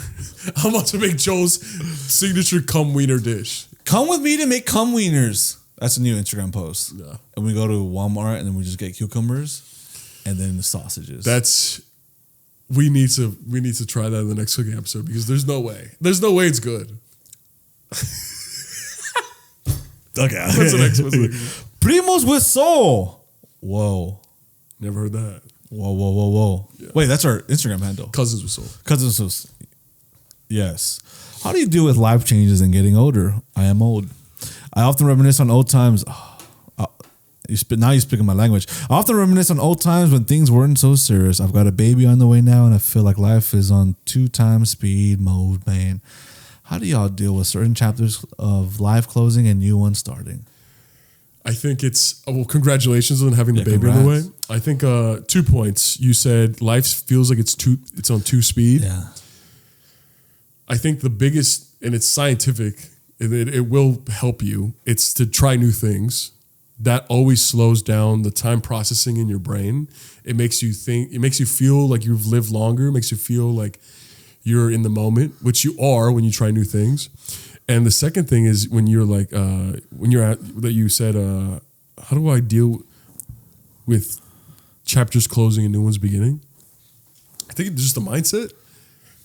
It's like you should feel grateful that you're doing that. You should be, you know what I mean? Like you should be happy because it's a privilege, you know. It's a privilege to get old. You know, Joel and I have so many friends that have passed away, family that's passed away. That's like, they never got to get old. They never got to close a chapter and start a new one. They never had to have a baby on the way. And, you know, it's a privilege. It's truly a blessing to even be alive. And then it should give you excitement. It should give you excitement because it's the fact that this chapter closed proves to you, oh shit, chapters close, whether for good or bad. Even if you're experiencing some bad shit, you already know, well, eventually this chapter is going to end. Yeah. And when you're experiencing some good shit, unfortunately, you have to go, oh, this chapter is eventually going to end. Yeah. So let me just enjoy just a little bit more. Let me be locked in. Let me be in the present moment. You know what I mean? And I think it sounds like you have a very blessed life and you're just kind of struggling with, you kind of feel like you're no longer in the driver's seat. Maybe you're kind of like you're in the passenger seat and life is driving you. Hey, either you enjoy the ride or you get back in the driver's seat and you fucking, get the steering wheel back. I don't know. That's just my opinion. Oh man, I also often reminisce on old times when things were so serious, man. Yeah. Because like when you're younger, early 20s, not much pressure on you, not much expectations. You just go out there, start living life, do your thing. You work a shitty job, make a couple of bucks, go out to the bar, meet friends, meet women, do your thing. Not much responsibility, man. Not much responsibility. So now there's a lot more. So now it's like sometimes you look at everything you got to do around you. You're just like, fuck. Sometimes you want to get the weight off your shoulders. Yeah. All the responsibilities off your shoulders. And just think about like, man, remember I was just drinking at Chipotle with the boys. We would go work and go to my homie's house. We just play Xbox and just drink all night. And then we wake up and go to work and do it again. And I miss those times. I miss those guys. I miss those dudes. I haven't talked to them since I got fired for some reason, right? Oh, yeah, yeah. I haven't talked to them like I got let go. But I know I'm a different person now. I know that I wouldn't enjoy doing those things as much anymore because people change and we're always changing. And sometimes, you just become a different person without you even knowing. But sometimes you can, kind of dictate the person you want to be. You can create the person you want to be and work towards that. Life is going to keep fucking moving and moving and moving and moving. And I feel like fucking I'm going to turn 31 this year. Holy shit. I feel like I'm fucking 23, 22. Like how the fuck, why is everything going so fucking fast? And you want to sit down and be like, I want things to slow down, but things are going to keep on going. One day we're going to be 40 and be like, fuck, holy shit. That's my biggest thing because when I was like, I remember when I turned 27, I was like, fuck, dude, I was just 21. I'm getting so old. Now that I'm 30, I'm like, dude, I wish I was 27. Like, not wish I was 27, but I was just like, dude, why did I feel so old when I was 27? Yeah. Like, at least I was still in my 20s. Yeah. And then, like you say, once we turn 40, 41, we're going to be like, what the fuck were we talking about on the podcast feeling old? Yeah. We were so young. Yeah. You get what I mean? Because one day we won't have our whole life ahead of us. Yeah. One day we still have a whole life ahead of us. 45, 50. Ooh, hey, the kind of book's kind of closing, man. Yeah, closing slow. We still might be to 70, hopefully, 80, hopefully, 70, but God willing. But the book is closing, man. I think, like you said, recognize that change is a part of life. Yeah, and like in the office, sometimes you wish you were in the good old days before you actually left them. Right now it might be the good old days. It might be fucking, or my work or this and that. It might be like, damn, good times, such fun times. 5 years later, I might be doing something different job, and hopefully we're still doing the pod, and maybe fucking when we blow up and things get stressful. Maybe things get a little bit more stressful. Yeah. And then we think about like, man, we used to go fucking do the pod and go drink afterwards and fucking bar hopping, and then fucking we just like talk shit and have a good time. And there's always something you can look back to. But I think it's like in the present time, just enjoy and have the most fun. Because I want to make this as fun as we can. And then maybe the next level, when we get a little bit more successful, try to make that as fun as we can. So no matter how many, we can look back 10 years or 2 years before and be like, damn, it's good times. Yeah. Let's make some more good times now. Let's make some good times this week, this month, And the thing about change is, like you said, it's gonna keep happening, brother. You can deny change. You can try to deny it. You can try to be like, nah, but I'm not ready. It's just gonna keep happening. It's just gonna happen regardless. It's gonna keep happening. So you just gotta embrace it. Yeah. It sounds corny, but you really do just have to embrace it. You have to embrace it with gratitude and optimism. Yeah. Sheesh! Come on, are we spitting, chat? I hope so. My brother is in his late 20s. He's on the spectrum, but he's also a drug addict and alcoholic. He's had 2 overdoses, but despite that, and seeing my parents sob over him, he doesn't want to seem to change. He refuses help, and when we talk about rehab, he threatens us with his life. My parents are Latinos who cannot bring themselves to push him despite the fact that he has regularly stolen money from all of us. Have you guys had a difficult situation like this? Have you guys experienced something similar? If so, what do you recommend we do to keep our spirits up? Now that is a heavy one. That is a difficult one. That is a difficult situation to be in. We're not going to lie. Yeah. We're not going to lie. We appreciate you asking. Yeah, I mean, I've never experienced that with family. I've experienced that with friends.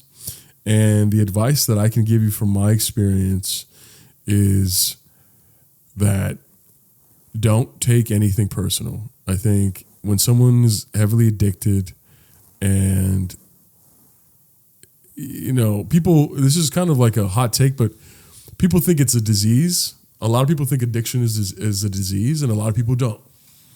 I personally think it's a disease. You know, if someone sleeps around and they catch HIV and AIDS, they don't get angry at them. If someone partakes in activities like that and then they end up getting addicted to a nefarious substance, all of a sudden they're demonized. And it's kind of, you know, it's very similar to other diseases.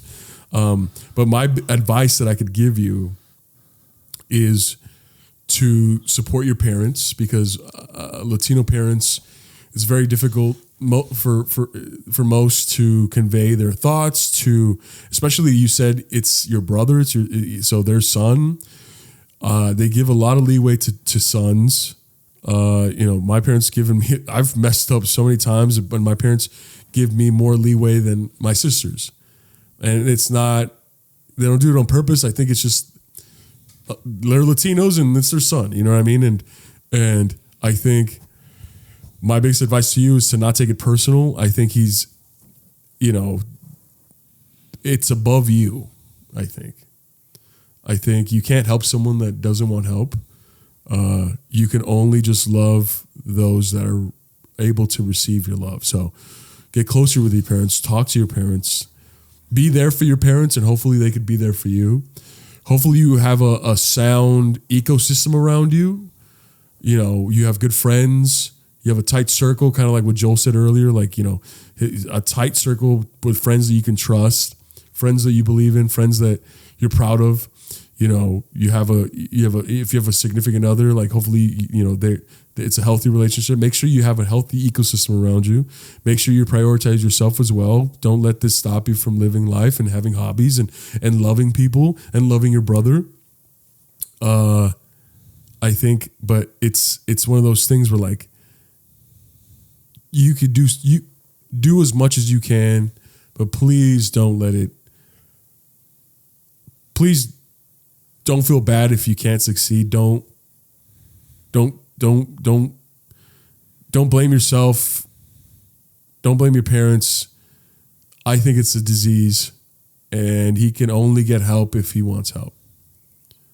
And yeah, I think. Yeah, that's the tough part. It's like you can only help someone who wants to be helped. Yeah. Like, I wonder, you know, she didn't specify, like, you know, he's on the spectrum, but like how severe is it? Is there, like, it's a range? Where on the spectrum? Where on the spectrum? Like, is he, you know, severely autistic and he has to live there? He has to live with his parents. Like, he has he's alcoholic. He has access to drugs. Can he work? It's hard to give like a concrete answer. It's a complicated situation, but it's also like, is he getting funding from his parents, or should they cut him off so he won't be having access to alcohol and drugs? I wish we knew that, but with family, man, it's like I said, it's very, very difficult. Very, very difficult. It's hard to kind of really give advice without knowing the full situation. But I don't know, man. I mean, intervention. I've never been a part of, or I think I've been a part of like one or two interventions. Yeah.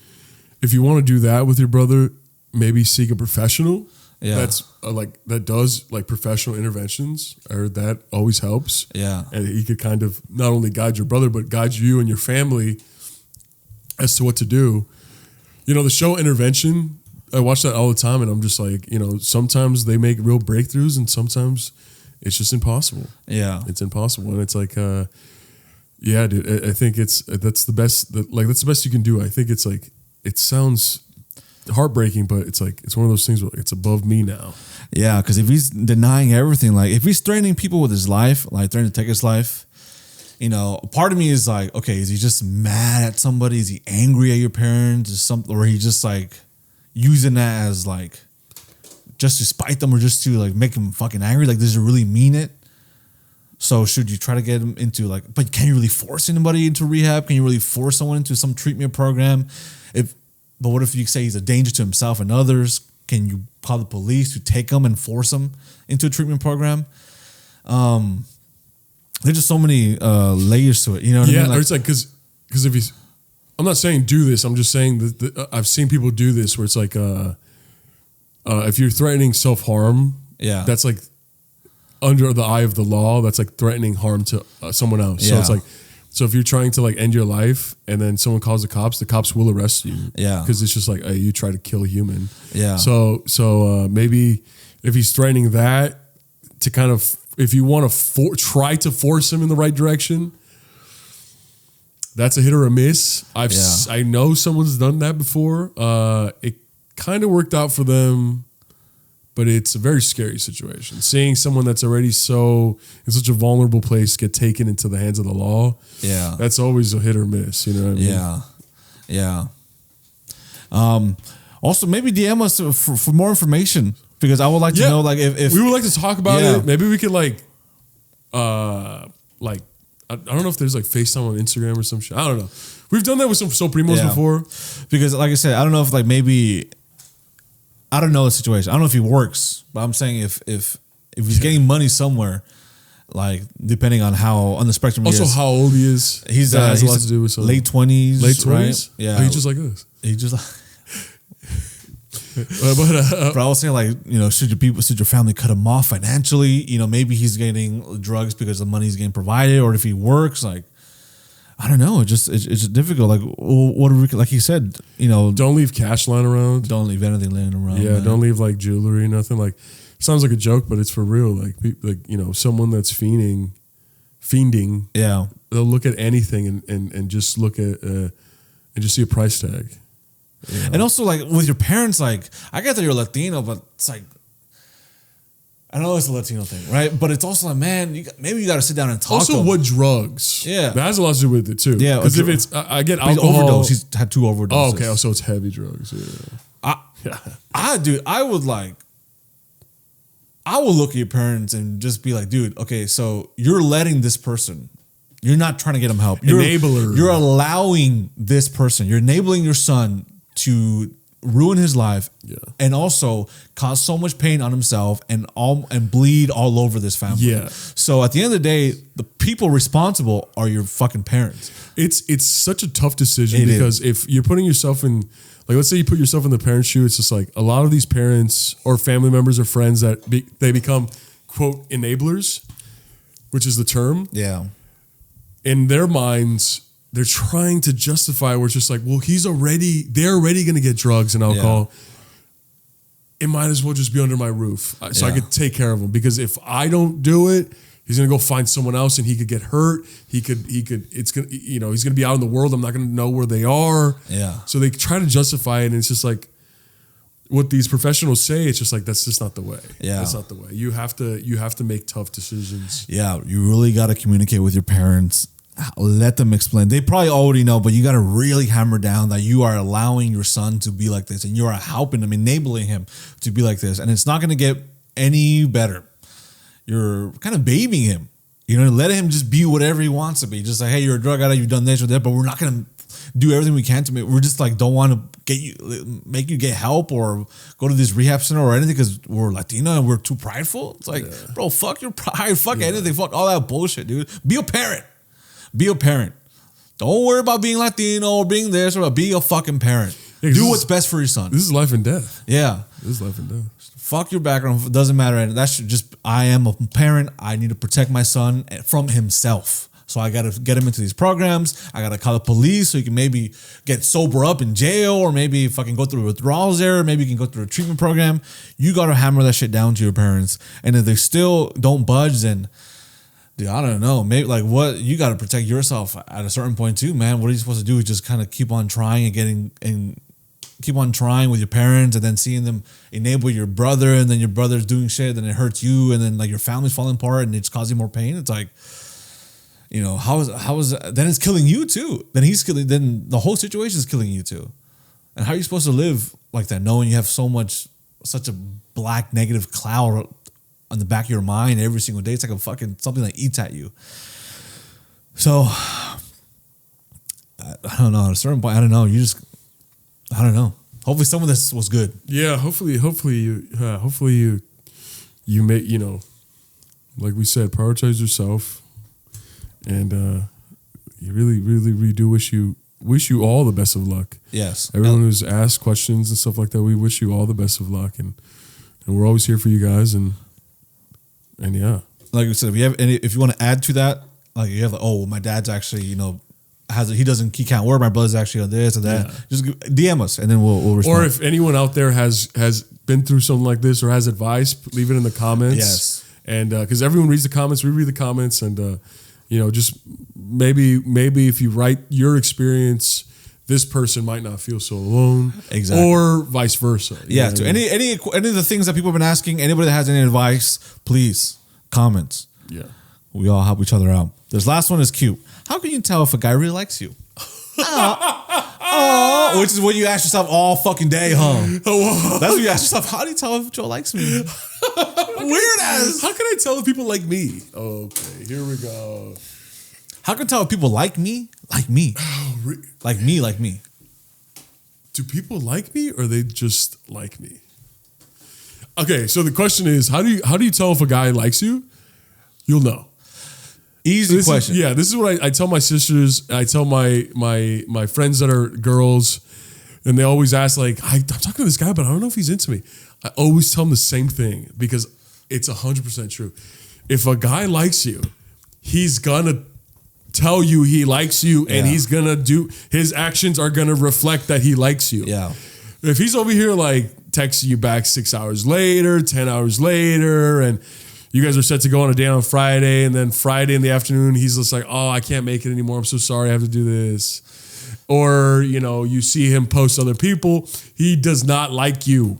Perhaps maybe he wants to have relations with you, or he wants a backup, or he's bored, or he's fucking whatever. There's 1,000 reasons why a guy would do something like that. But if he likes you, he's gonna want to pursue you. Yeah. A guy's gonna be like, "Let me take you on a date." Oh, if you can't, you're busy on Friday. What about Saturday? What about Sunday? Yeah. Like he's gonna show you that he likes you. Yeah. Because I know sometimes women and men and gay people, they sometimes maybe like play games and they want to play hard to get. You know what I mean? They want to play like it's like, oh, I'm not gonna text him for like another 2 hours just so he knows that I'm not thirsty. Or they play these games, right? It's the dance. But a straight guy, I'm gonna tell you right now, because we're straight guys. As a straight guy, if a straight guy likes you, he's gonna show you that he likes you. Yeah, it's very simple. Very simple. If he's down to hang out in the night or during the day, maybe there's some simple shit, coffee or anything. If he just wants to kick it. Yeah. Some people just want to hang out at night, and maybe like the first time, just some dinner. But after that, if he's like, "Hey, you want to, we're gonna get coffee?" It's very simple. He'll make the effort to hang out, see you in person. Yeah. And it's as simple as that. Now, maybe they're asking this because maybe they're friends with someone or they're coworkers with someone, and they want to know, oh, does he like me? That's a little. So that's a different situation. That's a very different situation. That's a little different situation. Eye contact. Eye contact has a lot to do. Like if you're just hanging out in a group setting and then you happen to look at him and he's looking at you, he likes you. If this is a coworker we're talking about or something like that, coworker or friend. If a coworker likes you, he's gonna be he'll talk to you. He'll go up to him like, "Hey, fucking, hey, you want to grab lunch?" Like, you know what I mean? Like you guys have like inside jokes. And stuff like that. Inside jokes. Jim and Pam from The Office shit. Yes. You know what I mean? You'll know if he never brings up another girl around you. Yeah. So if he's just like, oh yeah, man, I was with this girl last night and she was beautiful. She was crazy. Then he probably doesn't like you. Yeah. But if he never, like, if he's like a good looking guy or whatever, and he never brings up women around you, he probably likes you. Yeah. He probably likes you. Yeah. We're geniuses. Dude. We're just giving you the secret sauce right now, dude. We're clever. Yeah. Like, I remember when I worked at Chipotle, I liked this girl, and I was the grill. Every fucking time she went to the front, I was like, "Hey, what's up? Hey, what's up with the chicken today, huh?" I cooked it. and you put that shit in your mouth. She was like, damn, I want something else in my mouth. I was like, all right, dude. That's where you got fired. Not right now. You got fired. That's That's what we just found out. And I have no shame in that. That's true. I have no shame. But I would always try to talk to her about anything. Like, what was your weekend like? What'd you do? Hell yeah, man. Hell yeah. Simple shit. Simple shit. Oh, I like that part. That part's nice. I want to go there so bad, but I don't know with who. I have 2 tickets to the Hollywood Bowl this weekend. Fuck, I got front row tickets to fucking Pink Floyd. I have nowhere to go with. God damn, I wish I didn't have to go by myself unless there's someone that wants to go with me. Yeah, I'll probably end up selling the 2 tickets because I can't go by myself. That would be crazy. I know. And then I used to do this one. I had no one to go with. Damn, you did get fired. I did get fired. Yeah. Well, she believes he lies. Okay. All right, guys. Well, hopefully you learned something. If you didn't learn something, then go learn. Go like real brains, real brain. Realize. I think that's better than she believes he lies. And that's not true. Okay, well, that's a rivalry that we have to decide on. Okay, bye, guys. Okay, bye.